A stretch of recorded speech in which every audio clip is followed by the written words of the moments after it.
वालेकुम अस्सलाम। बैठ जाओ। आज तो काफ़ी लोग हो। डांट पड़ी है ना? तुम लोग को रोज़ाना यही करना पड़ेगा। एक बार जो है हमको राउंड मार के जो है सबको रोकना पड़ेगा, तब रुकोगे। आदतें ख़राब कर लिए हो। एक हाफ रहना है, दूसरा हाफ में निकल जाना है। स्कूल आते हो तो पूरा टाइम रहोगे ना स्कूल में? हैं? जी सर। खाली जी सर जी सर। रोज़ाना जो है स्कूल आओ, पूरा रहो, ठीक है ना? कुछ लोग आते हो क्लास में, कुछ लोग रहते हो। हमको भी ज़्यादा मज़ा नहीं आता है, मन नहीं लगता है। क्लास करने वालों को भी लगता होगा कि नहीं, कम स्टूडेंट्स हैं, अच्छा नहीं लग रहा है। और नहीं तो फिर तो हम यही कहेंगे ना, अगर सभी लोग जो है स्कूल आने के बाद भी स्कूल में नहीं रहते हो, निकल जाते हो, इसका मतलब ये भी निकाला जा सकता है कि हम ठीक ठाक नहीं पढ़ाते हैं। नहीं, हम ठीक नहीं। देखो, माने यही निकलेगा। अगर तुम लोग जो है एक हाफ स्कूल में रहोगे और सेकंड टाइम चले जाओगे, भले किसी वजह से जाओ, लेकिन चूंकि मेरा क्लास जो है टिफ़िन के बाद है, तो हम तो यही समझेंगे उर्दू तुम लोग को जो है समझ में नहीं आती होगी, हम ठीक नहीं पढ़ाते होंगे, अच्छा नहीं लगता होगा, इसलिए चल जाते हो घर। नहीं ना? हाँ, तो नहीं तो सुन लो, रोज़ाना जो है टाइम से क्लास जो है आ जाना है। कभी नागा और एब्सेंट नहीं करना है। बोल तो रहे हैं बार बार, 1 महीना बचा हुआ है इम्तहान का। आप तो थोड़ा सीरियस हो जाओ। बीच में डिस्टरबेंस रहा, क्लास कभी हुआ कभी नहीं हुआ, एग्ज़ाम को लेकर के इधर उधर। आप थोड़ा सा 1 महीना हो ना बढ़िया से। अंत भला तो सब भला कहा जाता है ना? अंत भला तो सब भला, ये सब भला नहीं, सब भला हो जाएगा, भला बन जाएगा। इम्तहान का अभी तक क्लियर नहीं है। साफ साफ कोई नहीं बता सकते हैं कि टर्म 1 टर्म 2 दोनों का एग्ज़ाम होना है तुम लोगों का, कि सिर्फ टर्म 1 का ऑब्जेक्टिव क्वेश्चन का एग्ज़ाम होगा, या सिर्फ टर्म 2 सब्जेक्टिव क्वेश्चन पूछा जाएगा। साफ सुथरा क्लियर तरीके से कोई नहीं बताएगा। अभी एग्ज़ाम चल रहा है मैट्रिक का शुरू हो चुका है ना? मैट्रिक का एग्ज़ाम चल रहा है। अब ये एग्ज़ाम जो है चलेगा लगभग जो है पूरा अप्रैल महीना में। उसके बाद तुम लोग का डेट अभी तक आया नहीं है कि एग्ज़ाम जो है होगा तो कब होगा। तो टेंटेटिव डेट हम लोग मान के चल रहे हैं, मई के महीना में एग्ज़ाम होगा, ठीक है ना?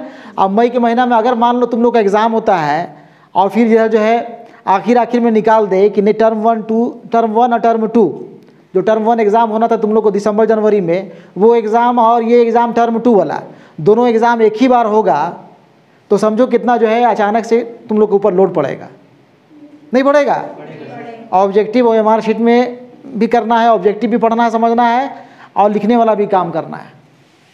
दूसरी चीज़ है कि अगर एग्ज़ाम जो है दोनों टर्म का एक बार में होता है, मई के महीना में, मई जून के महीना में, फिर कब जो है जैक जो है कॉपी चेक करवाएगा तुम लोग का, कब रिजल्ट निकलेगा, कब से फिर नया सेशन शुरू होगा 10वीं क्लास का।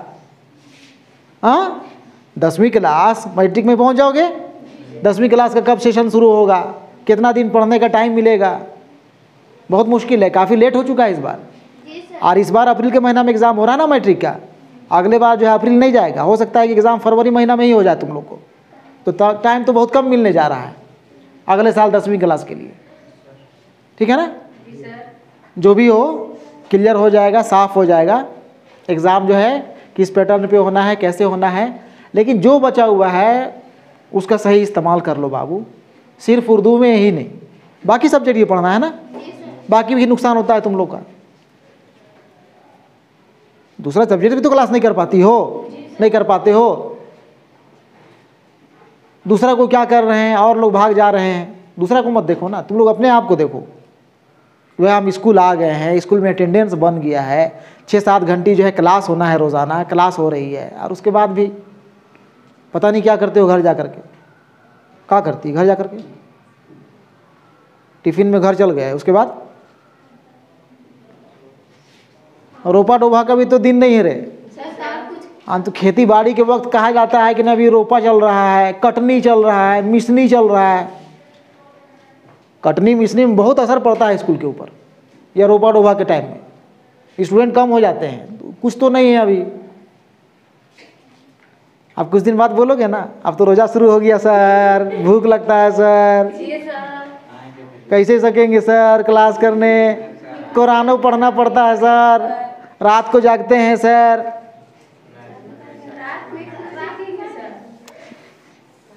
नहीं, अफ्तार करके सोए, फिर सहरी में उठना है, बनाना है, इंतज़ाम करना है, कई चीज़ है ना जी। ये सब बहानाबाजी है। सब कुछ करते हुए पढ़ाई किया जा सकता है ना। और रमज़ान में तो और अच्छा से पढ़ाई करोगे, कोई लफड़ा नहीं है खाने पीने का। सुबह सुबह जो है अपना आओ, 6:30 बजे से स्कूल हो जाएगा ना। 1 अप्रैल से 6:30 बजे से 11:30 बजे तक स्कूल चलेगा, है ना। स्कूल आओगे, स्कूल से जाने के बाद जो है अपना इत्मीनान से जो है ना, ज़ोहर असर मगरिब इशा 2-2 घंटा में है, खूब नमाज़ पढ़ो, खूब इबादत करो, खूब अफ्तारी का इंतज़ाम करो, तराई पढ़ो, खूब बढ़िया से बात करो। लेकिन ये पढ़ाई मत छोड़ो ना रोज़ा के नाम से। जुम्मा के दिन तो लड़कन को जो है सरकारी छुट्टी मिलल है, जुम्मा है, जुम्मा है। जुम्मा तुम लोग पढ़ता है, हम थोड़े पढ़ते हैं, हम तो बड़का काफिर है ना। जुम्मा खाली तुम लोग पढ़ता है, हमसे कोई नमाज कज़ा होता है, हम तो जाके जोहर ही पढ़ते हैं यहाँ टाइम निकाल करके। लेकिन जुम्मा के नाम से तुम लोग जो है स्कूल में नहीं आओगे, और कुछ लोग आ गए तो बिल्कुल साफ हो जाओगे 12 बजते बजते तक। अरे जुम्मा आधा घंटा ना जी, आधा घंटा कौन मना कर रहा है? हम परमिशन देंगे तुम लोग को, जाके पढ़ लोगे नमाज जुम्मा के वक्त में। अलग अलग टाइम में यहाँ 3-4 मस्जिद है, यहाँ अलग टाइम में जमात हो रही है, नया टोली में अलग टाइम में है, कैरो में अलग टाइम में, कहीं ना कहीं तुम लोग को जाने का मौका दिया जाएगा, पढ़ोगे जाकर के नमाज। क्लास आओ और रेगुलर आओ, ठीक है ना जी सर। बुलवाते हो ज़्यादा। चलो देखो, पिछला क्लास हम लिए थे हसरत मोहानी के ऊपर, ठीक है ना जी सर। हसरत मोहानी जो है एक जाने पहचाने बहुत बड़े शायर, बहुत बड़े तहरीक आज़ादी के मुजाहिद, है ना। हम उनके बारे में तफसील से जो है चर्चा कर चुके हैं, बातचीत कर चुके हैं, ठीक है। जो लोग थे वो लोग तो क्लास देखे होगे, क्लास में थे, क्लास है ना कर ही चुके हो। लेकिन जो लोग नहीं आ पाए थे, जो लोग नहीं आ पाए थे, हम वीडियो इसलिए भी अपलोड कर देते हैं ताकि किसी वजह से स्कूल नहीं आ पाए स्टूडेंट्स, वो वीडियो देख करके कुछ बहुत काम चला ले कि भाई कौन सा क्लास मेरा छूट गया है, कौन सा क्लास हम नहीं कर पाए। तो वीडियो वगैरह ज़रूर देख लेना, ठीक है जी सर। हाँ जी सर, खाली जी सर, ठीक है ना जी सर। फिर बोलो जी सर, ठीक है ना जी सर। हाँ ठीक जी सर। चलो आज उसी के आगे हम लोग पढ़ेंगे। हसरत मोहानी की ये गज़ल जो है, जो पढ़नी है हम लोगों को, आज उसको निकालो, निकालो, पहले ही निकाल लिए। अच्छा, तुम लोग को पता था ना, पता था कि हसरत मोहानी पढ़ाए हैं, तो आज जो है हसरत मोहानी के बाद जो है उनका गज़ल ही पढ़ाएंगे। कोई बात नहीं, चलो ठीक है, बढ़िया है, समझ गए। तो पेज नंबर कितना में है जी? 88। Page number 88। चलो 88 निकालो, पेज नंबर 88 निकाल लो सभी लोग, जल्दी से, फौरन, जो लोग नहीं निकाले हो। पेज नंबर 88 ये किताब में है, गोल्डन उर्दू, है ना, जो तुम लोगों के पास अवेलेबल होगी। यही किताब सरकार भी बांटती है, क्या करोगे? असल किताब ही थोड़े है, असल किताब ये है, नवाए उर्दू, NCERT, असल किताब ये है NCERT की नवाए उर्दू, है कि नहीं? बिना देखे हम ऐसे कर दिए रे, बिना देखे हम ऐसे कर दिए तो तुम लोग को लगा कि उल्टा उल्टा उल्टा, ठीक है। ऐसा कौन करते हैं पता है? हिंदी वालों को दे दो, जिसको उर्दू बिल्कुल नहीं आता है उसको पता ही नहीं चलता है ये सीधा है कि ऐसे सीधा है। कई बार मेरे सामने ही जो है हमारे बीच के ही टीचर जो है ऐसे करके उल्टा जो है ना, अगर निकालना हो ऐसे करेंगे ना, ऐसे निकालेंगे ठीक है। हम लोग गलती थोड़ी करेंगे, लेकिन गलती से गलती हो जाती है ना।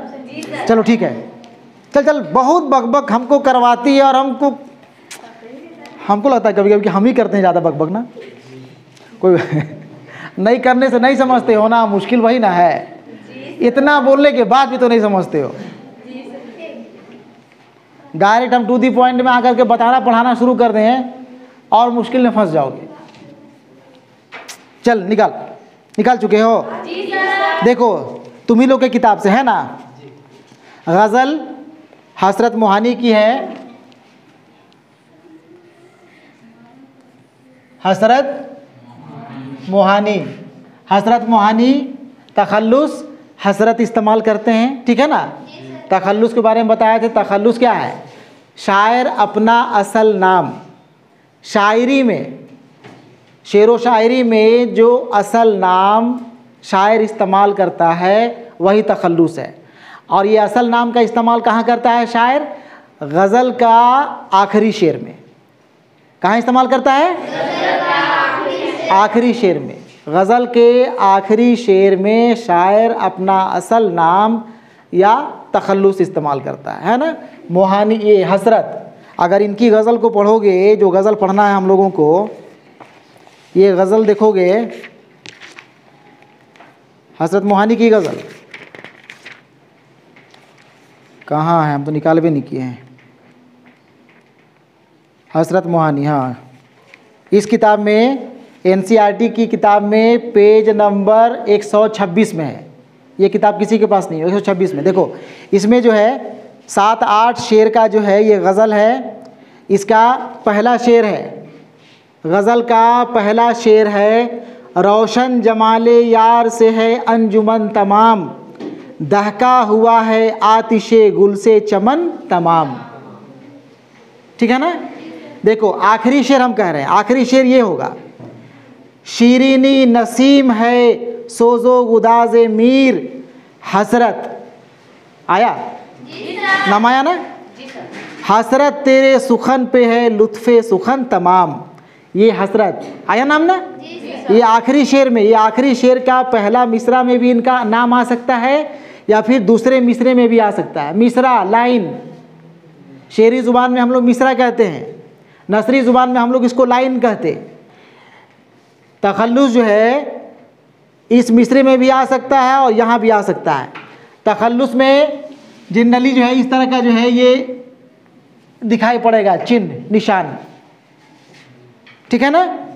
यहाँ पे चूँकि हम लोग जान रहे हैं कि हसरत मोहानी जो गज़ल गो हैं, इस गज़ल के उसमें तखल्लुस हसरत है, तो यहाँ पे हम लोग हसरत देख के समझ गए कि हाँ यहाँ पे हसरत लिखा हुआ, हसरत नाम है। लेकिन यहाँ देखो नसीम, यहाँ भी तो नसीम लिखा हुआ है, नसीम के ऊपर भी तो निशान लगा हुआ है। मीर, यहाँ पे तो निशान लगा हुआ है। तो कैसे समझें हम लोग कि ये शेर जो है, ये गज़ल जो है नसीम का है कि मीर का है कि हसरत का है? नाम तो यहाँ 3 लोगों का आ गया, 3 लोगों का तखल्लुस आ गया। इसको समझने के लिए शेर को गहराई से समझना पड़ेगा, शेर का मानी मतलब समझना पड़ेगा। सिर्फ नाम ढूंढोगे तो नाम यहाँ 3 लोगों का मिल गया है ना। नसीम, नसीम जो है ये भी एक बड़े शायर थे और ये हसरत मोहानी के उस्तादों के उस्ताद हैं, उनका जिक्र यहाँ पे किए हैं। मीर तकी मीर, उर्दू अदब के, उर्दू गज़ल के बहुत बड़े शायर, बाज़ लोगों के नज़र में उर्दू के सबसे बड़े शायर मीर तकी मीर, इनका भी ये गज़ल पढ़ना है, ठीक है ना। पढ़ चुके होगे बल्कि तुम लोग, पता नहीं क्लास किए थे कि नहीं किए थे। तो मीर तकी मीर ये भी एक बड़े गज़ल गो हैं, बड़े शायर हैं, उनका यहाँ तखल्लुस आया है, ठीक है ना जी सर। लेकिन असल में ये हसरत तखल्लुस है और ये हसरत का गज़ल है, ठीक है। चलो गज़ल हम लोग पढ़ते हैं कि करके एक एक शेर और इसका तशरीह भी हम लोग देखते जाते हैं, ठीक है। तुम लोग की किताब से इसलिए भी अगर हम इससे खाली पढ़ें शेर और समझा दें तो खाली मुंह देखोगे और मुंह फाड़ोगे, कुछ लोग मुंह देखोगे मेरा और मुंह फाड़ना शुरू कर दोगे। इसलिए तुम लोग का भी ध्यान बिल्कुल लगा रहे, एक एक लाइन को, एक एक लफ्ज़ को तुम लोग देखते चलो, है ना। इसलिए भी हम यहाँ से तुम लोग को तशरीह करा दे रहे हैं। तशरीह कुछ यहाँ से समझा देंगे, कुछ अपनी तरफ से बात बता देंगे, ठीक है। पहला शेर है, पढ़ते हैं हम यहाँ से ताकि शेर में कोई गड़बड़ी ना हो। हम तो ज़ेर ज़बर नुक्ता और कुछ कुछ लफ्ज़ में भी जो है इस किताब में जो है गलती किया हुआ है, गलत दिया हुआ है, ठीक है। किताब देखो तुम लोग। पहला शेर, रोशन जमाले यार से है अंजुमन तमाम, दहका हुआ है आतिशे गुल से चमन तमाम। एक बार हम पूरी गज़ल पढ़ दें, ठीक है ना? सब शेर पढ़ देते हैं ना? फिर से एक बार ध्यान देना। रोशन जमाले यार से है अंजुमन तमाम, दहका हुआ है आतिशे गुल से चमन तमाम। हैरत गुरूरे हुस्न से शोखी से इज़्तराब, दिल ने भी तेरे सीख लिए हैं चलन तमाम। देखो तो चश्मे यार की जादू निगाहियाँ, बेहोश एक नज़र में हुई अंजुमन तमाम। नोशो नुमाए सब्ज़ा व गुल से बहार में, शादाबियों ने घेर लिया है चमन तमाम। तुम लोग शेर जो देखोगे बीच में तशरीह दिया हुआ है ना, तो तशरीह को छोड़ते हुए सिर्फ शेर को देखते चलो। समझ रहे हो ना? सिर्फ शेर देखना तुम लोग, तशरीह को छोड़ते हुए सिर्फ शेर को देखते चलो। हम सिर्फ शेर पढ़ रहे हैं इसका, है ना? अच्छा है अहले जोर किए जाएं सख्तियाँ, फैलेगी यूं ही शोरिशे हुब्बे वतन तमाम। समझे हैं अहले शर्क को शायद करीबे मर्ग, मगरिब के यूं हैं जमा ये जागो जुगन तमाम।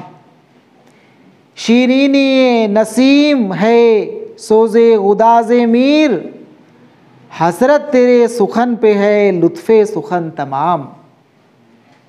तमाम हर शेर के आखिर में, हर शेर का आखिर का लफ्ज़ तमाम तमाम तमाम तमाम है कि नहीं है? देखो ये आखिर का जो लफ्ज़ जिसे हर शेर में बार बार शायर दोहराता है, इसे ही रदीफ़ कहते हैं। शेरी लफ्ज़ है ना? क्या बोलते हैं? रदीफ़।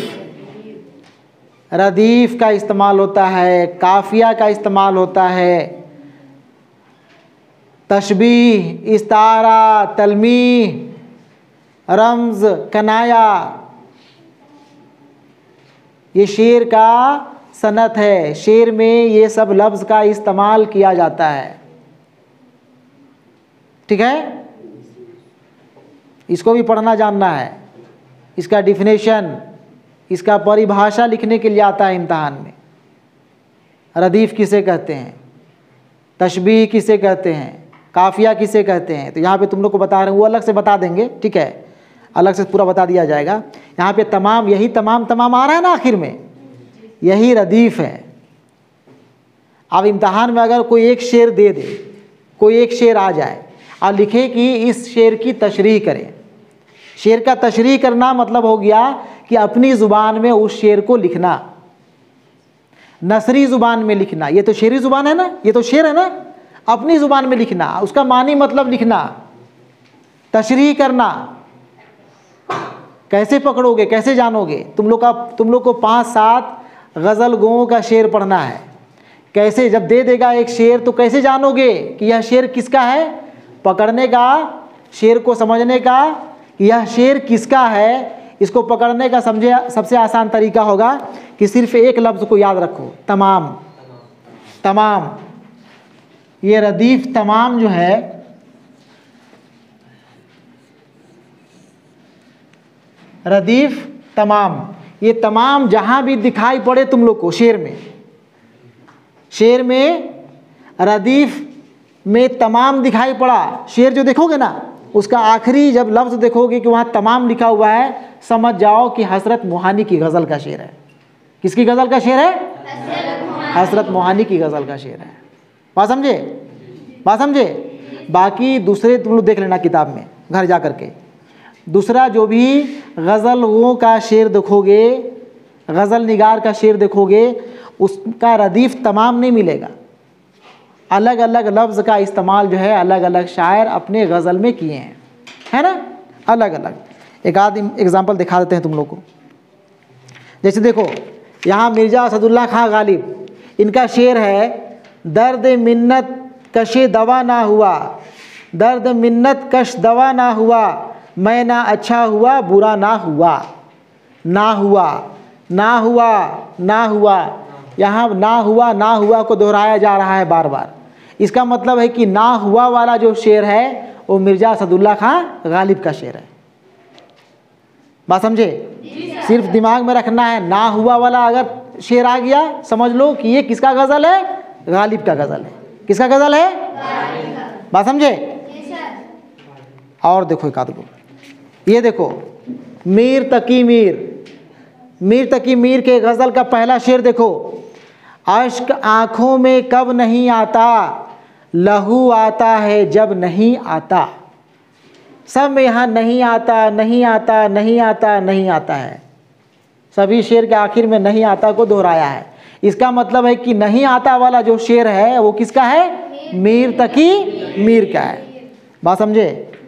तो कम से कम आखिर का लफ्ज़ और उसके साथ नाम, नहीं आता मीर तकी मीर, ना हुआ मिर्ज़ा गालिब, तमाम हसरत मोहानी। सिर्फ एक एक लफ्ज़ के सामने जो है अगर उनका नाम को सामने रख दो तो शेर, कोई भी शेर आएगा तुम लोग आसानी से पकड़ लोगे, समझ लोगे कि ये शेर किसका है। बात समझ गए ना? यानी कि रदीफ़ को तुम लोग को समझना है, जानना है। और रदीफ़ यही जो है शेर के आखिर वाला लफ्ज़ होता है। बात समझे? और ठीक उसके पहले वाला लफ्ज़, अब फिर हो जाएगा बात कहाँ से कहाँ। रदीफ़ काफ़िया के बारे में बताना था। रदीफ़ काफ़िया, ठीक रदीफ़ के पहले वाला लफ्ज़ जो होता है, रदीफ़ का पहले वाला लफ्ज़, जो लफ्ज़ एक ही लफ्ज़ को तो बार बार दोहराया नहीं जाता है, लेकिन पढ़ने में उसका तलफ़ुज़, उसका उच्चारण एक तरह का आता है, वो काफ़िया होता है। रदीफ़ के ठीक पहले वाला लफ्ज़ देखो किताब में तुम लोग बताते हैं इसी का। देखो, रोशन जमाले यार से है अंजुमन तमाम, दहका हुआ है आतिशे गुल से चमन तमाम। तमाम, तमाम के पहले क्या आया है? अंजुमन, चमन। देख रहे हो ना, लफ्ज़ मिलता जुलता है ना, अंजुमन चमन। उसके बाद और देखो, बाकी ये तो पहला शेर था, ये पहला शेर था। और सुन लो ध्यान से, और सुन लो ध्यान से, पहला शेर जो होगा उसका दोनों मिसरा यानी दोनों लाइन के आखिर का लफ्ज़ दोनों में मिलेगा। यानी रदीफ़ जो है दोनों मिसरा में मिलेगा। यहाँ तमाम यहाँ भी है भी है कि नहीं है? अब बाकी शेर को देखोगे तो बाकी शेर के सिर्फ दूसरा मिसरा में रहेगा रदीफ़। बात समझे? बाकी शेर के सिर्फ दूसरे मिसरे में रदीफ़ रहेगा। जैसे दूसरा मिसरा देखो, दूसरा मिसरा है, दूसरा शेर, हैरत गुरूर हुस्न से शोखी से इज़्तराब, दिल ने भी तेरे सीख लिए हैं चलन तमाम। अब इसमें एक में आया इज़्तराब ऊपर और नीचे आया तमाम, तो दूसरा शेर का दूसरा मिसरा में सिर्फ तमाम है ना, है ना? तो गज़ल का पहला शेर, गज़ल का पहला शेर मतला कहलाता है। गज़ल का पहला शेर क्या कहलाता है? गज़ल का पहला शेर मतला। ये मतला गज़ल का पहला शेर। अब पहला शेर का पहचान वही है कि दोनों मिसरा में रदीफ़ रहेगा, दोनों मिसरा का आखिरी लफ्ज़ दोनों में मिलेगा। बात समझी? बाकी जो भी शेर होगा, बाकी जो भी शेर होगा उसके सिर्फ दूसरा मिसरा का ही आखिरी लफ्ज़ बार बार मिलेगा। ठीक है? अब यही रदीफ़ के ठीक पहले वाला लफ्ज़ देखोगे तुम लोग ध्यान से, तो एक तरह का लफ्ज़ जो है पढ़ने में एक उच्चारण एक तलफ़ुज़ निकलेगा। ठीक है ना? वही काफ़िया है। वो क्या कहलाता है? काफ़िया। रदीफ़ के ठीक पहले वाला लफ्ज़ काफ़िया, रदीफ़ के ठीक पहले वाला लफ्ज़ काफ़िया, जो पढ़ने में एक तरह का लगे। जैसे अंजुमन, चमन, चलन, अंजुमन, चमन, वतन, सब मिल रहा है ना? ये काफ़िया है। ठीक है? नहीं समझ रही? देखो, अब इससे बढ़िया नहीं समझा सकते हैं। ठीक है? इससे और खोल करके हम नहीं समझा सकते हैं कि रदीफ़ किसको बोलते हैं, काफ़िया किसको बोलते हैं, शेर को पकड़ने का क्या तरीका है, कि भाई ये किसका शेर है, इम्तिहान में आएगा तशरीह करने के लिए, है ना, अर्थ लिखने के लिए। हिंदी में नहीं आता है, कविता का कोई पंक्ति दे देगा कुछ पंक्ति और उसका अर्थ लिखने के लिए आता है ना, उसी को हम बोल रहे हैं तशरीह करने के लिए। ठीक है, देखो यहाँ पे तशरीह जो है किया हुआ है, सभी शेर के नीचे जो है तशरीह जो है दिया हुआ है, ठीक है ना, इसी को बोलते हैं। ये शेर दे देगा, तशरीह जो है यहाँ जो किया हुआ है ये तशरीह तुम लोग को इम्तिहान में करना पड़ेगा। ठीक है, यही तशरीह जो है एक एक शेर को करते जाना था, लेकिन ज़्यादा हम बकबक कर चुके हैं। रदीफ़, काफिया और मतला और मक्ता समझाने में ही टाइम हमको लगता है कि बहुत हो गया। ठीक है, तुम लोगों को काम देते हैं, तुम लोग काम यही करोगे। पहला शेर ध्यान से सुनो, पहला शेर, ठीक है ना, ये पहला शेर का तशरीह तुम लोग करके लाओगे। कैसे करोगे? अपने से तो नहीं कर पाओगे, हमको पता है, अपने से नहीं कर पाओगे, देख के तो लिख पाओगे ना? देख के तो लिख लेगो ना? बस एक शेर का तशरीह तुम लोग देख देख करके लिख के लेते आना, हम चेक कर लेंगे। ठीक है, और उसके बाद फिर एक दो शेर का हम तशरीह तुम लोग को समझा देंगे, बता देंगे। ठीक है, उससे ज़्यादा नहीं, हमको पता है। फिर हम वही बात बोल रहे, तुम लोग इस स्टैंडर्ड में हो ना कि हम अगर खाली बकबक करते जाएं और तुम लोग जो है कुछ काम ना करो अपने से लिखने का, पढ़ने का, और हम सिर्फ और सिर्फ जो है समझाते जाएं, तो फिर वही होगा, क्लास में आओगे तो सिर्फ छड़ी और डंडा के बल पे ही आओगे या मेरा बोली से आओगे, और नहीं तो फिर आधा स्टूडेंट भाग जाओगे। इसलिए काम तुम लोग को करना ज़रूरी है। 9वीं क्लास कोरोना लंबा टाइम ले लिया और कुछ ना कुछ वजह से जो डिस्टर्ब ही चल रहा है, बेस तुम लोग का मजबूत नहीं है, कमज़ोर है, और इम्तहान में असल काम करना है तुम ही लोग को। वहाँ पे हम कॉपी चेक नहीं करेंगे, चेक है ना, जैक एग्ज़ाम लेगा, कॉपी बाहर चला जाएगा, तुम लोग को कॉपी बाहर चेक होगा। इसलिए लिखने का प्रैक्टिस ज़्यादा से ज़्यादा करना है। ठीक है ना, ये तुम लोग को काम हम दे रहे हैं। पहला शेर का तशरीह करके एक एक स्टूडेंट्स देख देख के लिख के लेते आओगे, हम उसकी कॉपी अगले दिन चेक कर लेंगे। ठीक है, घंटी नहीं लगी है क्या? टाइम हो गया है, घंटी जो है 2 मिनट के अंदर लग जाएगी, है ना। इसलिए ये तुम लोग को होमवर्क रहा, घर से जो है तशरीह करके लेते आना और सभी लोग लेते आना और फिर हमको दिखाना। ठीक है।